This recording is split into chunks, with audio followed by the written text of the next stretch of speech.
Okay guys, I told you I'd send you a video of the garage now that it's done.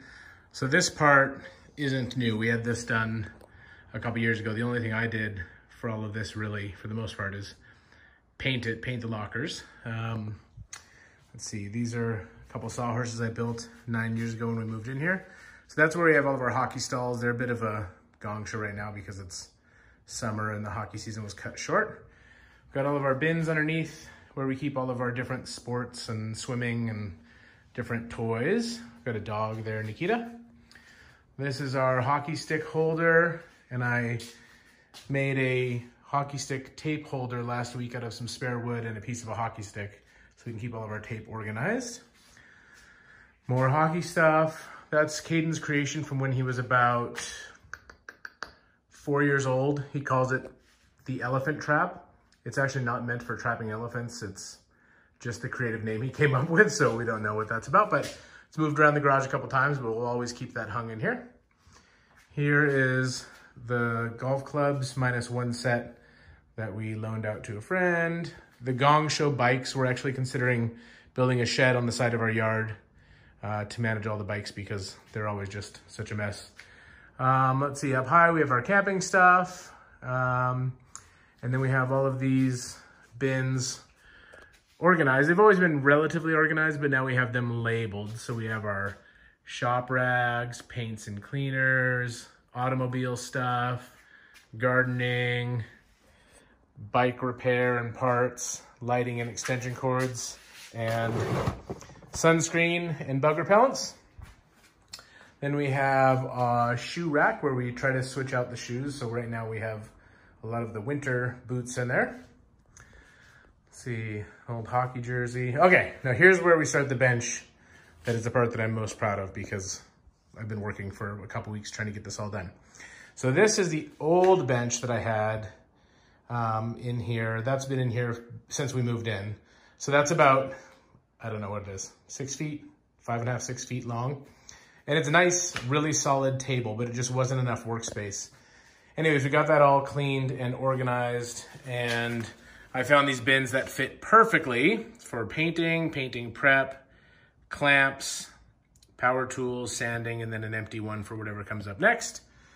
And then we have my battery charger and some other things. And then we just picked up, I actually bought this table that somebody had built.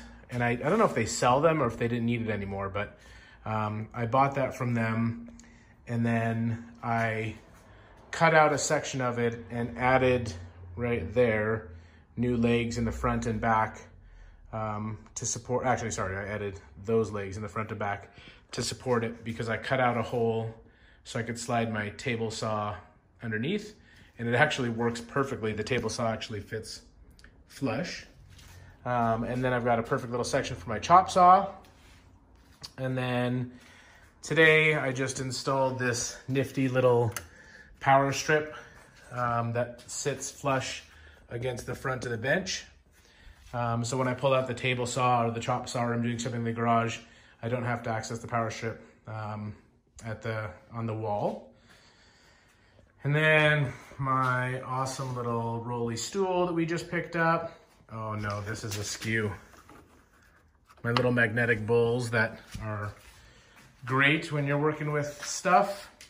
There's another magnetic section over here where I've got my file.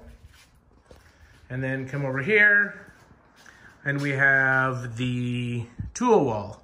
So I laid out all of my tools, everything that I figured I would need, and basically built shelves for every single tool. So I've got my neat little tape measure holder with some speed squares behind, my stud finder, a few different levels, a cute little pencil holder. Yes, I said cute.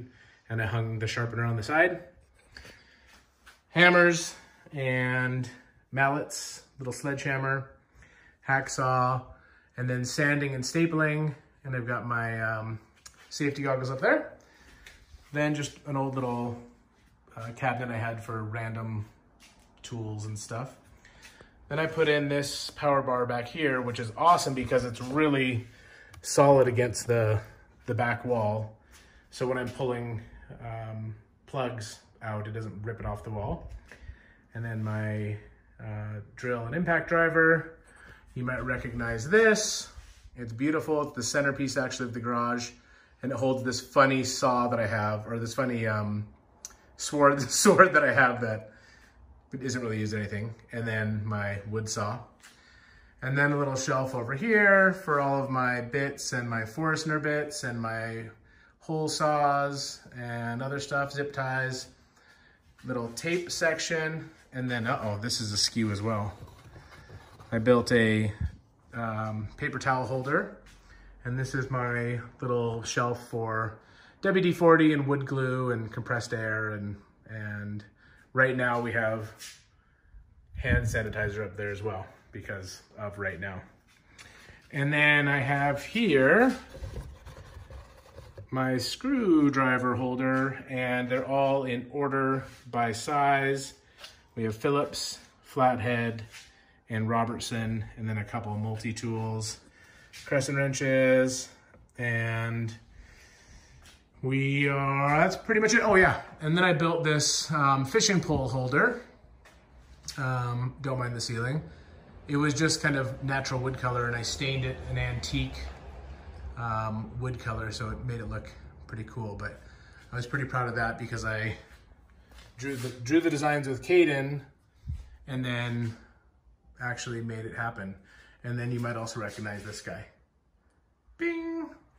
That's it. I just thought you guys would like to see it. I'm very happy that the garage is nice and clean and organized, and I have a ton of workspace now, about 15 to 16 feet, so I can actually do some fun projects, of which I've done many already, including a custom enclosure for the speakers and the boat stereo that I'll show you at another time.